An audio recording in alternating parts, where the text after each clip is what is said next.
Welcome to Spiritual Happy Hour, where all the hours are happy. Or something like Or that. something like that. This is Spiritual Happy Hour. And this hour, we're going to talk about all kinds of wonderful, wonderful things. First, we want to thank the master Randy Luna for his amazing music. You know, it's just phenomenal, isn't it? We are so blessed to have that guy. Oh, my goodness. I think it's because we get his jokes. We do get his jokes for sure. And Spiritual Happy Hour, we is, you know, maybe loosely based upon, Looser and looser. inspired by A Course in Miracles. We quote it once in a while,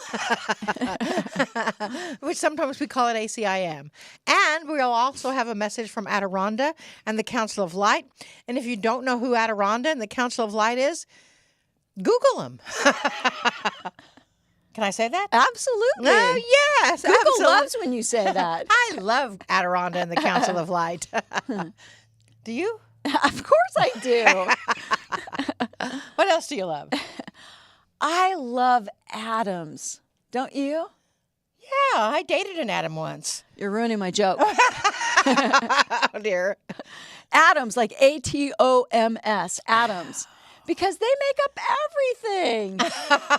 Wah, wah, Wah, wah, wah. Do you know who George Wald is? No.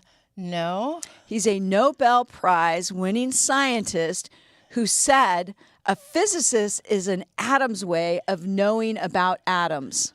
Oh, that George Wald. Now, Of course. I knew that. there's something to ponder. Yes. Like, do you know what that means? No. Well, if you think about it, if there were no physicists, would an atom know it even exists? I think it's in the woods. You know, like a bear in the woods. Never mind. We're getting off topic. Okay, Marilyn. The point here is one of my favorite topics and one of your favorite topics. And the simplest way I know how to say it is consciousness, what you think, creates form, what you see. I agree. I am such a fan of this statement that I have it pretty big on my wall in my office. She does. And I look at it every day to remind myself that whatever story I'm telling myself, whatever belief I'm choosing to believe, and I do mean choosing, I'm actually creating in my world. So if there's something that you don't like about your world, change your thoughts. That's why Marilyn and I always have the bracelets on. Remind us to change our negative thinking. And if you don't know about that, please, somebody put it in the chat. We talk about it all the time. Mike Dooley says, thoughts are things. I like to say, everything is possible because it is. If you can think it, you've already created it. And Greg Kuhn tells a story about this in his book, Why Quantum Physicists Do Not Fail.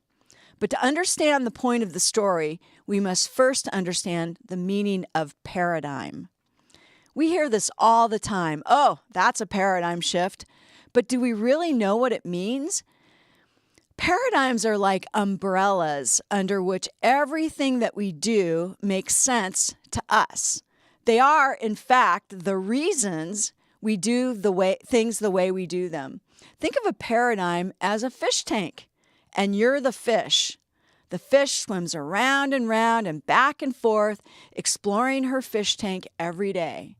Her environment, the fishbowl, dictates what she can do, so she swims and she dreams and she waits to be fed. She watches everything happening outside of her fishbowl. By the way, Greg, the author, he names the fish Splash.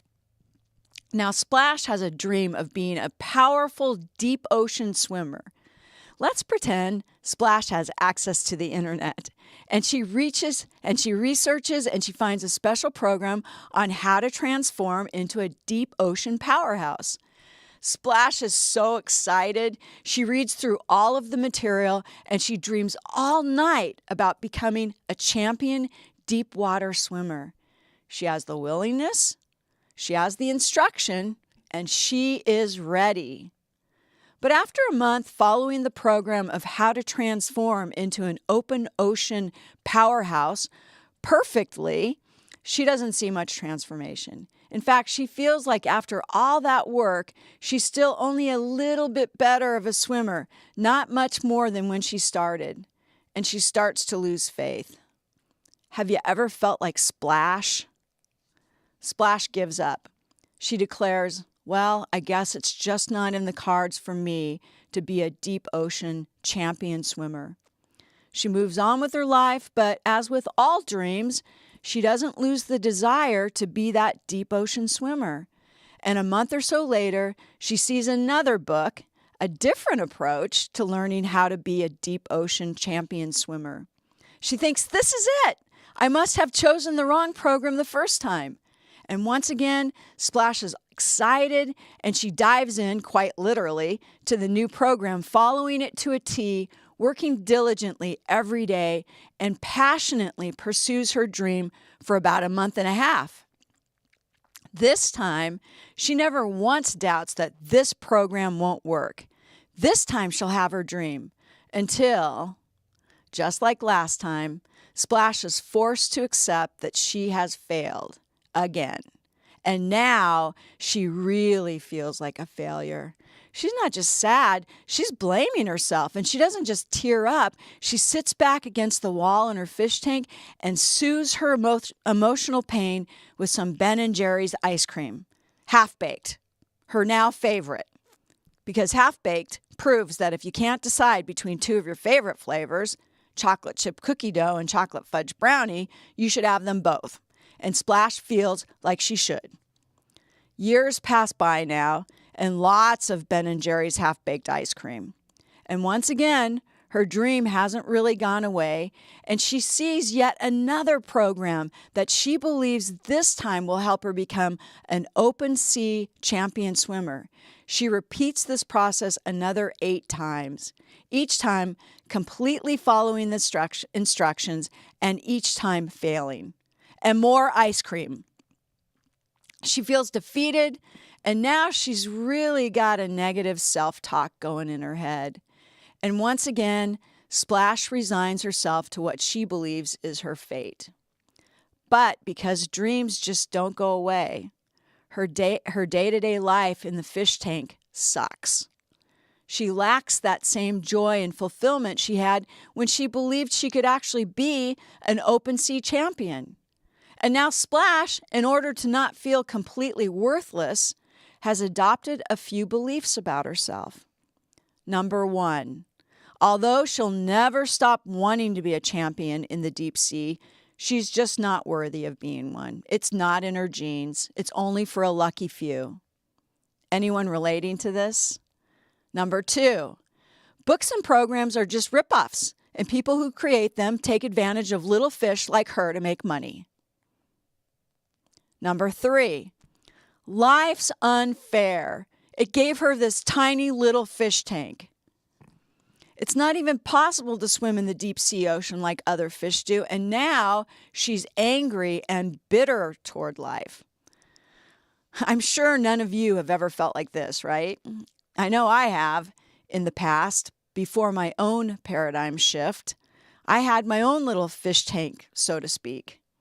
The truth is, there wasn't really anything that Splash needed to do differently. She was actually doing all the right things.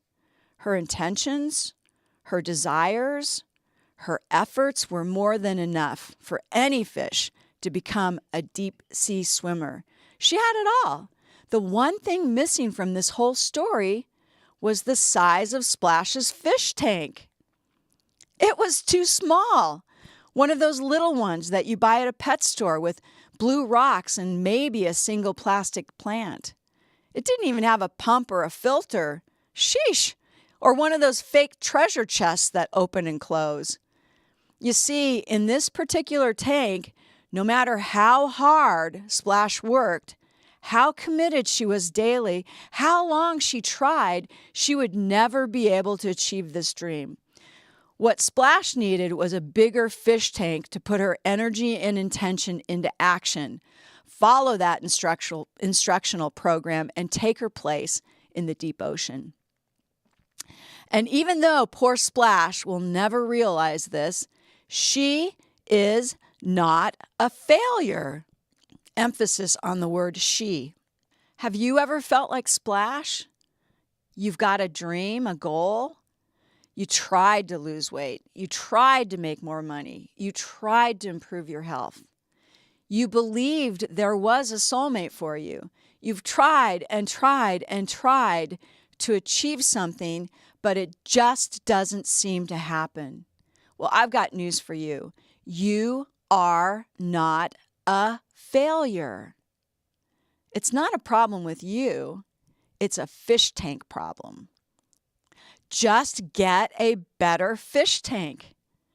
Fortunately for you, you're not actually a fish. You're a thinking, problem-solving human being. And you can actually examine the limitations and understand them and change your fish tank. You can watch your dreams manifest right before your eyes. Just substitute the word paradigm for fish tank. Rather than blaming yourself for the things that happened in the past, focus instead on making a positive difference in your life experiences. Start right now. Decide to begin in this moment. Put it in the chat. I'm beginning now. Take action. Make a commitment. Let us support you. I'm not going to go into what put you into that little fish tank. We cover that in other spiritual happy hours. That's all about your past programs and experiences. I want you to concentrate on how you get a new fish tank. And to do that, we need to think about the atoms that we talked about in the beginning, the ATOMs. Remember, they make up everything. What's interesting to me is that in school, we were taught classic science, the science of what we see with our naked eye. Yet nearly 150 years ago, two scientists, Albert Michelson and Edward Morley, discovered a new science called quantum physics, which basically says our world is made up of subatomic particles, things you can't see, that create macroscopic, huge things in the universe. Classic science is still useful. It's what helps us get machines like airplanes in the sky.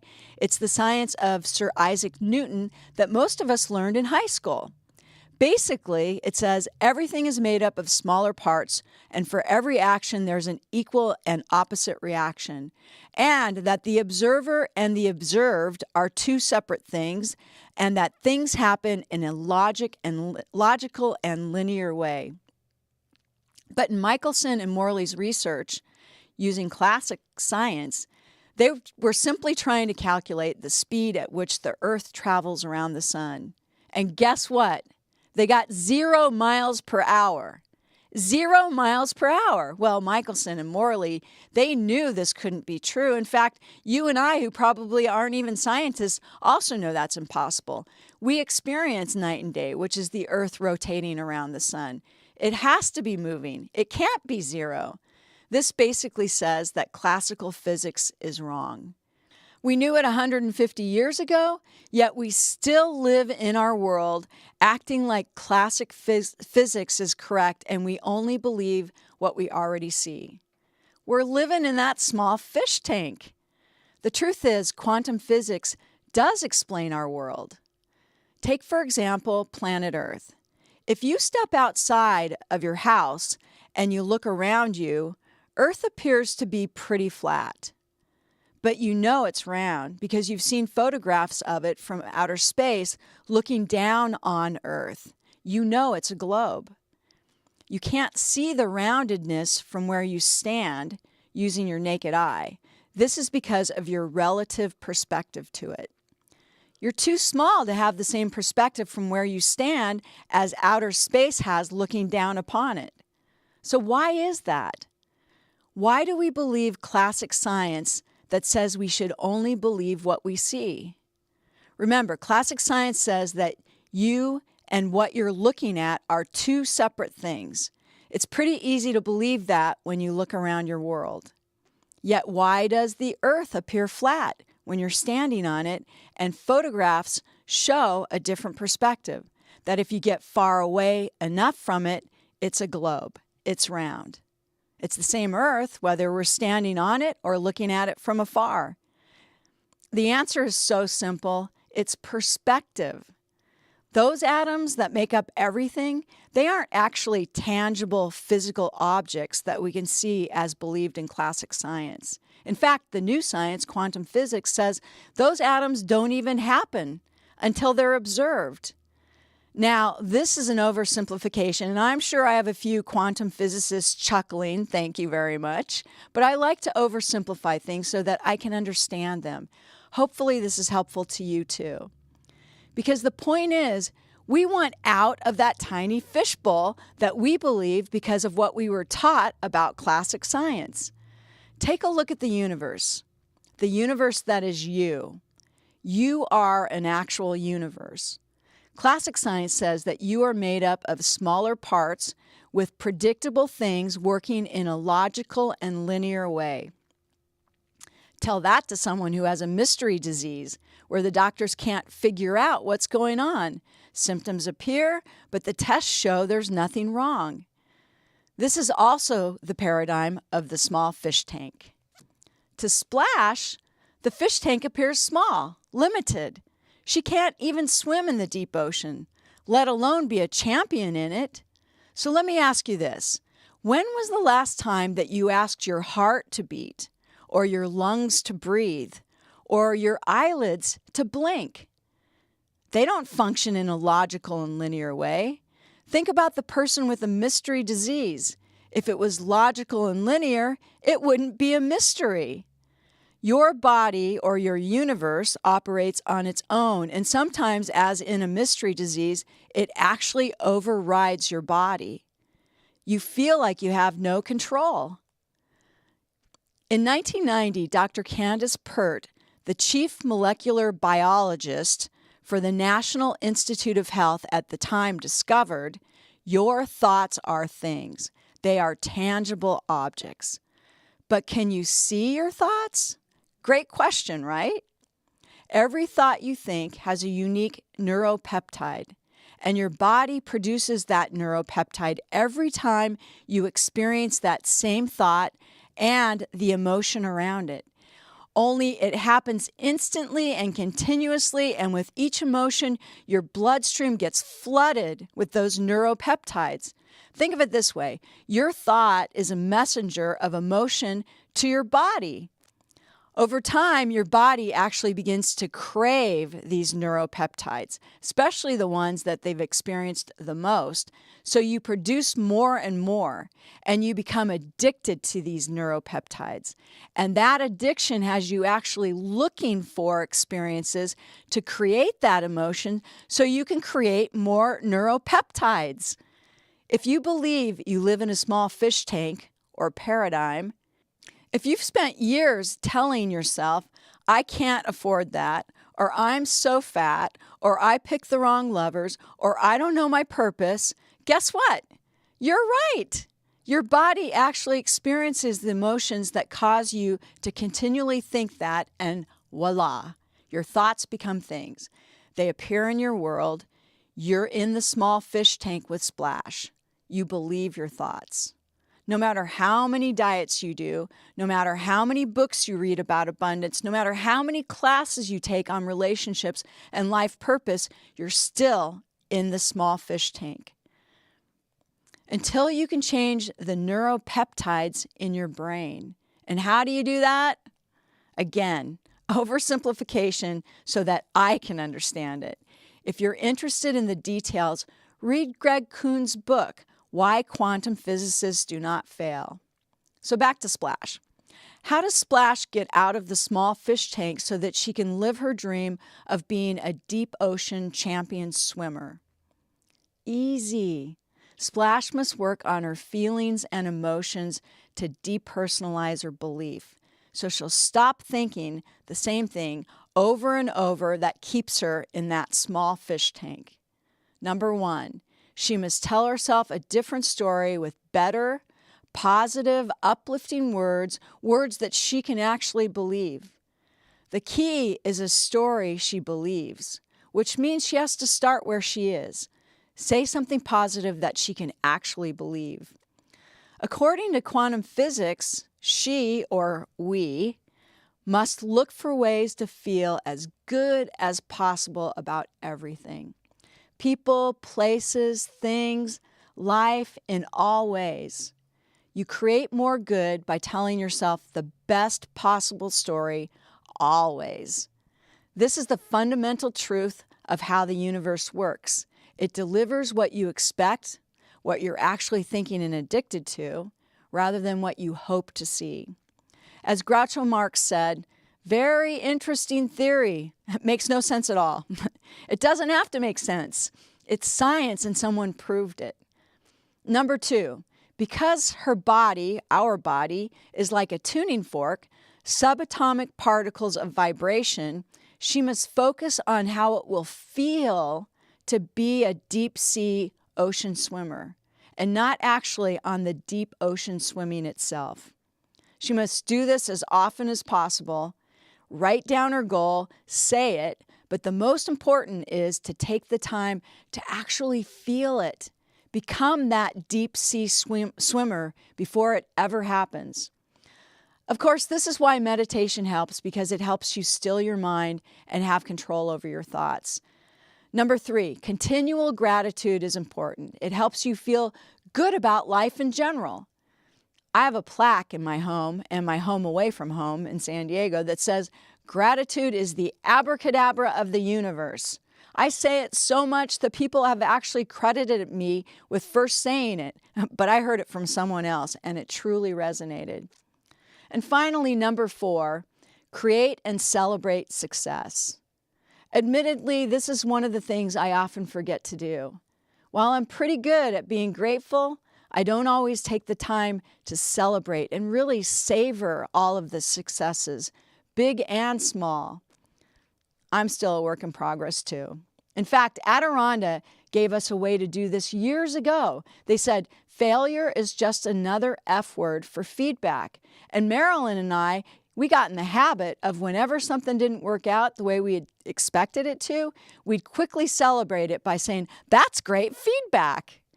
Do you see how simple it is to tell a different story?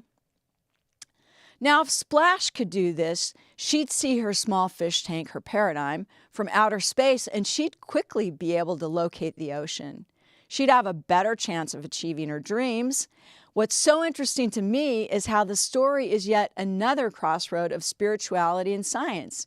You see, this entire story is also directly relatable to the messages of A Course in Miracles, lessons 31 through 35. Lesson 31 says, "I am not the victim of the world I see." And 32 says, "I have invented the world I see." And 33 says, "There's another way of looking at the world." In my oversimplification of ACIM, I would say that poor little Splash chose to be the victim in her world, and because of what she believed, she had invented that small fish tank and just needed a paradigm shift to be willing to see it differently. And I love ACIM lessons 34 and 35. They apply to Splash and quantum physics too. 34 is, "I could see peace instead of this." And 35 is, "My mind is part of God's. I am very holy." For Splash, this translates to, she just has to be willing to see things differently and realize it's true. She's the one setting it all in motion. Then she'll experience peace and realize just how amazing she truly is. And for quantum physics, knowing that you can control your thoughts and doing so, anybody would choose peaceful thoughts and exactly what they want. And because my thoughts are things and my thoughts create consciousness, I'm actually part of all that is creating everything in the universe. I know Splash can be a deep sea open water champion swimmer, and I know you can too. This is why I believe everything is possible when you're in the right fish tank. Let's take a quick, beautiful musical interlude with the master Randy Luna, and then let's hear what Adironda has to say about fish tanks, paradigms.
Ah, so it is good day to you, huh? Ho, ho, ho. So good to see your light, your brightness, your divine presence, dearest beings of light that you are. And it is good to see you, and good to see you, and good to see you, and good to see each of you out there in the virtual reality world of spiritual happy hour. As the vessel Marilyn said earlier, every hour can be happy hour, huh? Depends on what you think of your fish tank, huh? So as you understand, a paradigm schmaradigm, they don't exist any longer except in your own brain. Science has proven that your brain connects to every story that you're telling. So stop telling the stories. Stop telling yourself that you can't do this, you can't do that, you don't have this, you don't have that. Now it is possible. Take a deep breath. If Little Splash said, I am a big fish swimmer, I am a big ocean swimmer, I can do it, I can do it, I can do it, and started feeling it and swimming around in her tank, that the person who actually purchased the tank may think, I'm just tired of this little fish, and toss it out into the water of the ocean. Everything is possible. And then Little Splash would discover that it is possible to be a big swimmer in the ocean because she's learned everything. See, so many times people think they have to take a new course to learn something. And that is fine. You can take a new course. But the part that you really get to learn is between here and here. You see, that is the most important decision making. This, what is it? 6 inches, 8 inches of space between each ear. Understand and know that you are the one that is in control. So if your paradigm is that you can't have a new kitchen because it costs too much money, you are correct. If your belief is that you can't have a new boyfriend or girlfriend because who would be attracted to you, then you are correct. If your thought is, even though you say one thing, but your thought is, I really can't do that. Surprisingly enough, that thought manifests more rapidly in the world than does your speech. So it is a matter of getting your thoughts and your feelings and your speech all into the alignment so the universe and quantum physics can take control. You know, in that old movie or one of the movies or something where, what is it? We don't know what it is called. It is one of the first, Through the Rabbit Hole, or we don't know what it is called.